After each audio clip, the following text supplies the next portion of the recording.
Well, as I always say every single time, Mondays are the most boring day starting the week after coming off one hell of a weekend. But however, I intend to keep, of course, your Mondays very fun and exciting. So, as you know, we continue with more of New Japan Pro Wrestling's Best of the Super Juniors. Now, keep in mind, we already started with day one. Everybody who won their matches, in fact, get 2 points, and everybody else gets zero. So that means that right now, certain wrestlers are going to be currently one uh, one win and one loss. But however, things can change starting the entire tournament. But we will witness how about that. And then, of course, we're going to be starting off with reviewing ChocoPro with number 372. This one features an exhibition match continuing with more of Hiroi, and of course, Tokiko Kara will be facing her. We do have a singles match with Masa and a guy named Gintaro, and then a very interesting battle royal called the Golden Rumble. And then, of course, we cap it up with some news updates to tell you guys what's been happening in the world of pro wrestling, such as what events the promotions are throwing out, who's booked, what matches are set, and of course, we have some interesting developments. Amongst them, it's of course involving Starlight Kid, um, President Taro Okada discusses changes for the upcoming Stardom event on May 18th, and various other cool things as well. So, let's get ready for another episode of Deleted Wrestle Zone.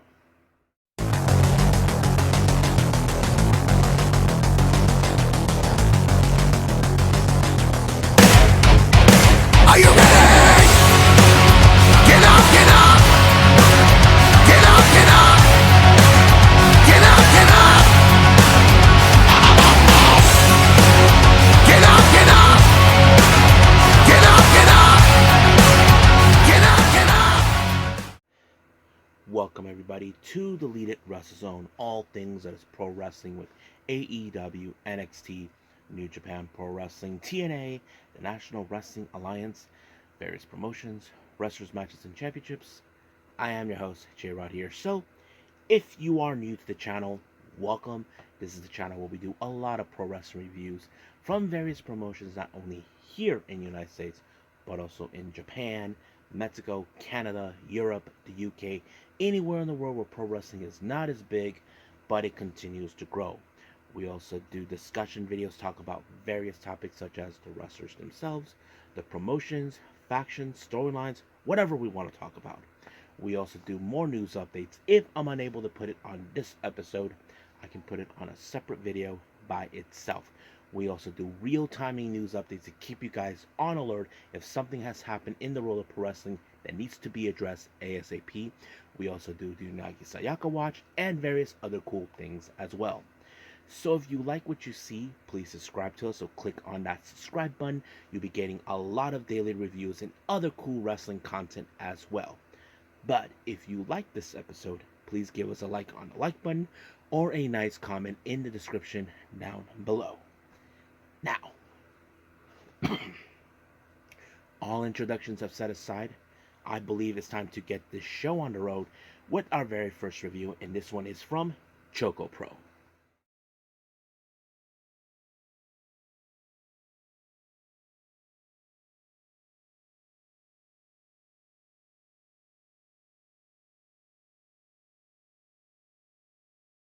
Okay, ChocoPro number 372. This took place on May 6th at Ichigaya Square as always. Opening up the show is none other than Balinaki by himself, giving the fans and spectators who are watching on YouTube or, of course, who are present the lowdown of the matches. But, however, we'll start with the exhibition match. We have Hiroi, who made her appearance recently, but hasn't made her official Got to Move, of course, debut faces against Tokiko. Now keep in mind, all the exhibition matches in Got to Move are 3 minutes long.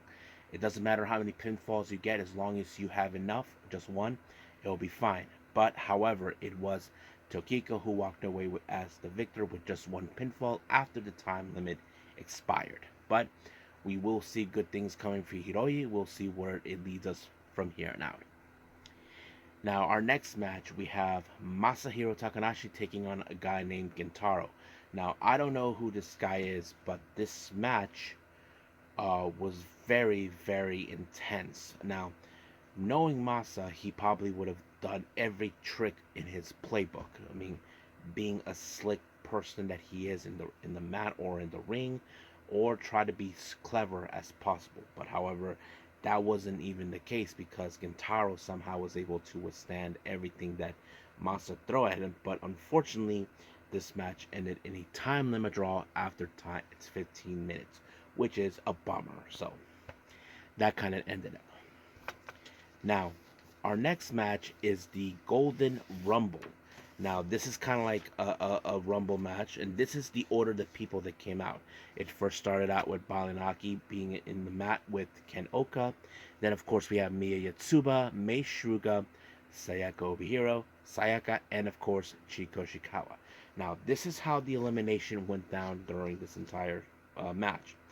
Balinaki eliminates Oka when he was about to jump out of the window, but Meishuga was holding him down, and of course he got thrown out through the window on the other side of the building, allowing himself to be eliminated. All thanks to Meishuga always looking out for her best bro.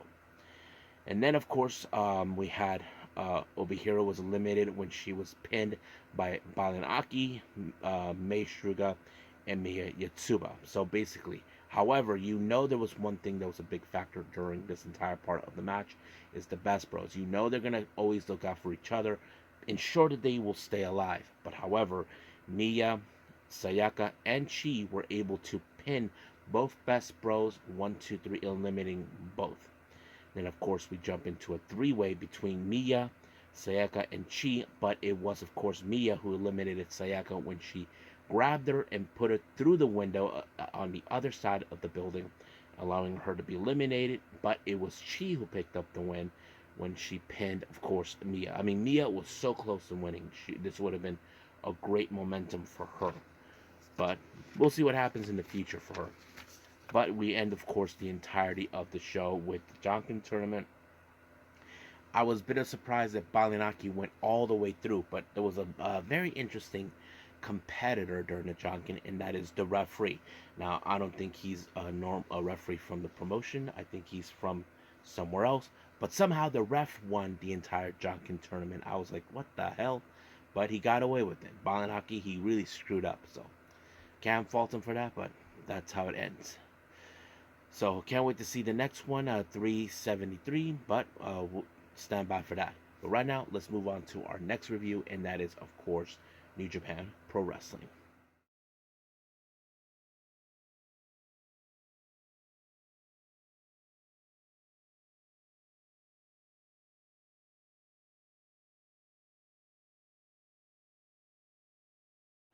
Okay, as we continue with more with New Japan Pro Wrestling, we are now in day 2 of the Best of the Super Juniors, and this time they were in Korakuen Hall. Now let's begin with our first match, starting with the A block. We have Blake Christian versus Kevin Knight.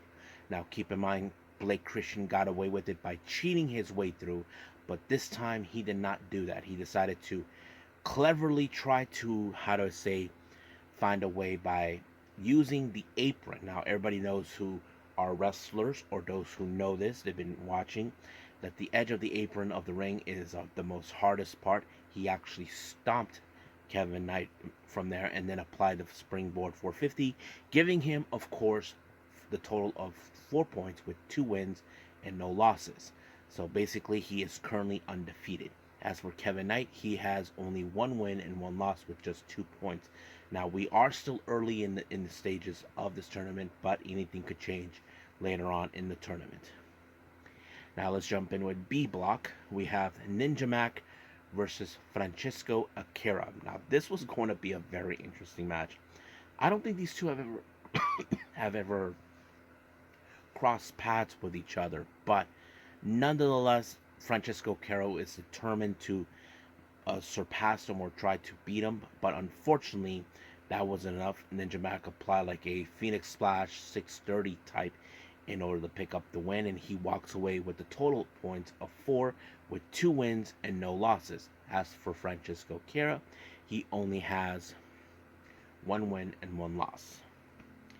Now let's jump in with the A block. We have, of course, Hayata versus Clark Connors. Now, of course, Clark Connors, being part of the War Dogs, he probably would have used everything in his arsenal to put down Hayata, who is in fact been considered one of the best junior heavyweights in all of Japan. But however, he has to put himself to the test. Unfortunately, that did not go exactly his way for Hayata. Clark Connors applied the no chaser, allowing himself to pick up his next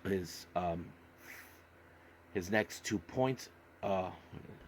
His first 2 points. Now, he did lose in the previous match against Blake Christian, but now he has 2 points to add. As for Hayata, he's still at 2 points. So basically, both Hayata and Connors have 1 win and 1 loss each. Now, our B block, we have Robbie Eagles versus Drilla Maloney. Now, keep in mind, Robbie Eagles and both Drilla Maloney did not pick up their first win on day 1, but of course they are determined to pick up that win, and that was going to be significance to the whole thing. But unfortunately, that did not do any well for Drilla Maloney, because it was the Ron Miller special by Robbie Eagles that allowed him to pick up his first 2 points with 1 win and 1 loss. As for Drilla Maloney, he is currently with 2 losses with 0 points. Now let's jump in with, of course, our back to A block. We have that piece of garbage Kanemaru taking on TJP. Now, of course, both of them did not win their first matches. Someone has to pick up the first. But of course, when it comes to with Kanemaru being a member of House of Torture, Yujiro gets involved when the referee was taken out, thanks to him. And then, of course, the whiskey, then low blow by Kanemaru, then applying a a victory roll. Just like that, it was completely over. Basically typical of House of Torture tactics. So Kanemaru walks away with his first 2 points with 1 win and 1 loss. As for TJP, he is currently no points at the moment, just 0. Now our next match, we have B block, Dragon Dia versus, of course, Taiji Shimori. I thought this was going to be interesting. Those who've never seen Dragon Dia, you guys are in for a treat. He is an amazing wrestler, not to mention tag champion, top champion, the Open the Dream Gate champion. This would be a good resume for Taiji Shimori, but of course, Taiji being a member of Bullet Club, he actually low blowed. He kind of gave the leg onto the groin to Dragon Dia to apply the bloody cross, and allowing himself to pick up his next 2 points with 4 points in total with 2 wins and no losses. Dragon Dia is currently at the bottom with 0 points with his first 2 losses. However, we know that now Ishimori, along with Ninja Mac and Blake Christian, are currently undefeated. But somewhere down the line, someone will have to give in. Now back to A block, we have Teton versus Bushi. Interesting. These two guys have been tag partners during the Super Junior Tag League. I thought this was going to be interesting. However, Teton continues to amaze us due to his ability in the ring. He was able to apply the Llave Immortal onto Bushi, allowing himself to pick up his next 2 points, currently with 4 points, 2 wins and no losses. Also, much like, of course, Ishimori, Ninja Mac, and Blake Christian, he is currently undefeated. Now, back to A block, we have, of course, Kushida versus Sho.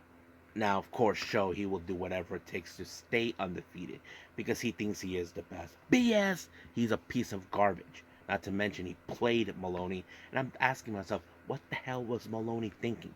But Kushida, as you know, he is one of the best wrestlers ever. I think he might have won Best of the Super Juniors before. But, of course, Yujiro was going to get involved. He even low-blowed him, thinking that was going to help. It did not, because, of course, Kushida actually pinned Sho and allowing himself to win. But of course, Yujiro and Sho intended to beat him up, but luckily Kevin Knight showed up to give him a helping hand. But Sho is not happy with the fact that he lost. He thinks that this is not over. But however, we'll see how that rolls up. I just hope he does not win the entirety of the tournament. Now our next match is back to A Block. We have this Ichiban's Sweet Boy, Kosei Fujita taking on El Desperado. One amazing match. Despi actually applied too many of the numero dos in hopes that he could pick up the win, and he did. He applied it. It took maybe a few times, maybe 4 or 5. I don't know. I lost track of that, but allowed him to pick up his first 2 points. He is currently 1-1 with Kosei Fujita, and we'll see what happens from here on out. Now our next match, this is a very important match. We have Doiki back in the B block. We have Doiki versus Hiromu Takahashi. Now these two guys have met. Now keep in mind, Doiki did defeat Hiromu in a tag match where he was the one who picked up the win. Of course, Hiromu was being a big crybaby over the loss. But you ask yourself, does lightning strikes again? Will Doiki do the impossible once more by defeating one of the best junior heavyweights in New Japan? Well, I have to say Doiki put a lot of heart and a lot of effort into this match. I was so impressed. And of course, Chris Carlton said if Gino Gambino was there, he probably would see this and be proud of seeing the Doiki Choki. And that's exactly what, of course, Doiki did. He put the Doiki Choki on him, choking him out. However, Hiromu did not tap out. The referee made the judgment call, realized that he was already out. The match had to end. Just like that, giving Doiki his first 2 points. But however, this is Hiromu's second loss in the tournament. I don't know what is happening with him, but luckily for us, we'll see what happens. And I think that's it, pretty much it with it. So, but I also want to make a note on this. Luckily, we haven't had any draws in day 2, but anything could change from here on out. So I think I want to put that as a note. But right now, let's just move on with our last and final thing, news updates.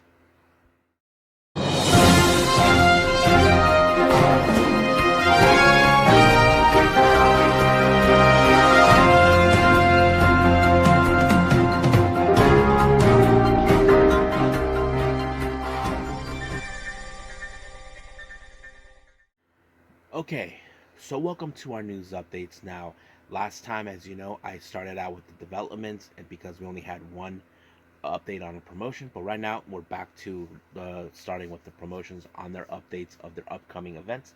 Let's begin with GCW.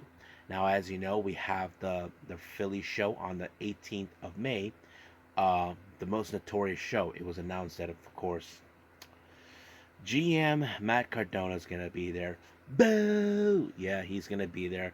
We'll see what happens. But of course, we have Steph DeLanders, who's going to be there too, to take on world famous Cheeseburger.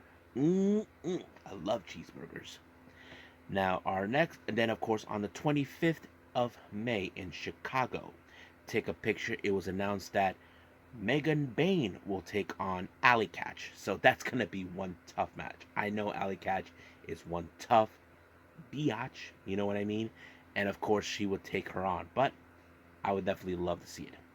Then the next day in Columbus, Ohio, for the Paranoid event, we have a tag team match. We have the Rejects, Bentley Reed and John Wayne Murdoch, to take on Infinity and Beyond. So that's going to be really fun.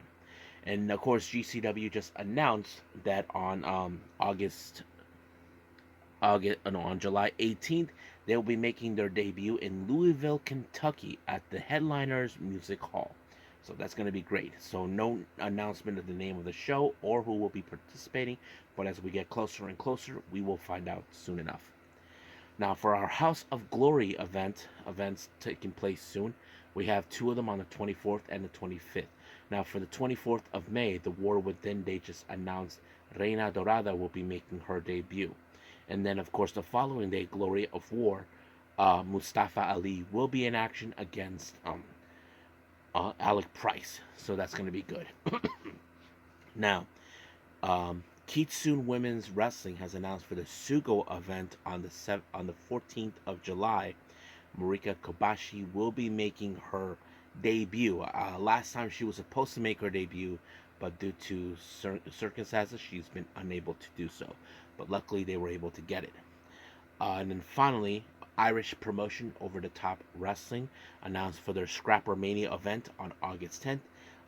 The most dangerous man, Nick Mennett, will be making his, I'm sure, his debut against LJ Clearing. Now, LJ Clearing is a wrestler I've seen recently in OTT and, of course, at Noah. So you guys probably will in for a treat.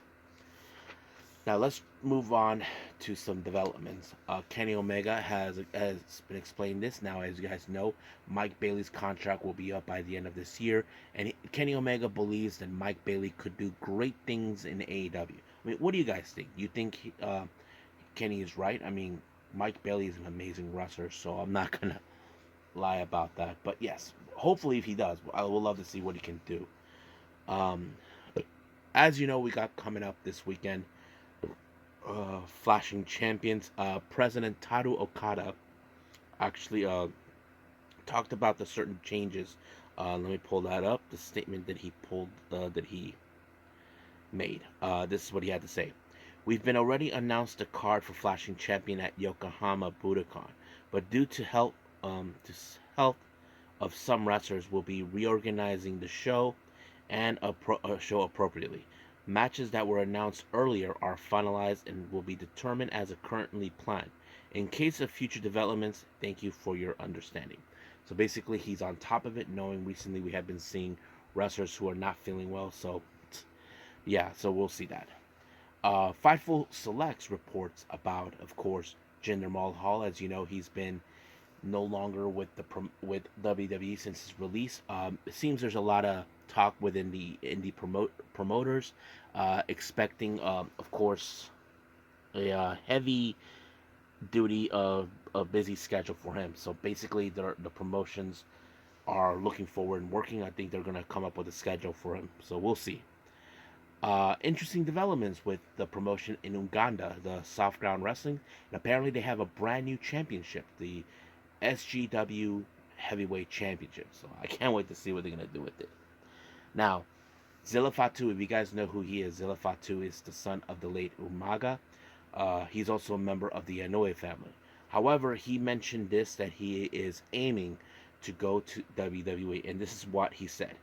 My family had got a long history with WWE, so at the same time, I don't want to be the first Fatu or Inoue to go to AEW. I don't want to break the cycle, but it's just makes sense because everybody's journey is different. My journey is different. My story is way different from Solos, from the Usos, from Roman, Jacob.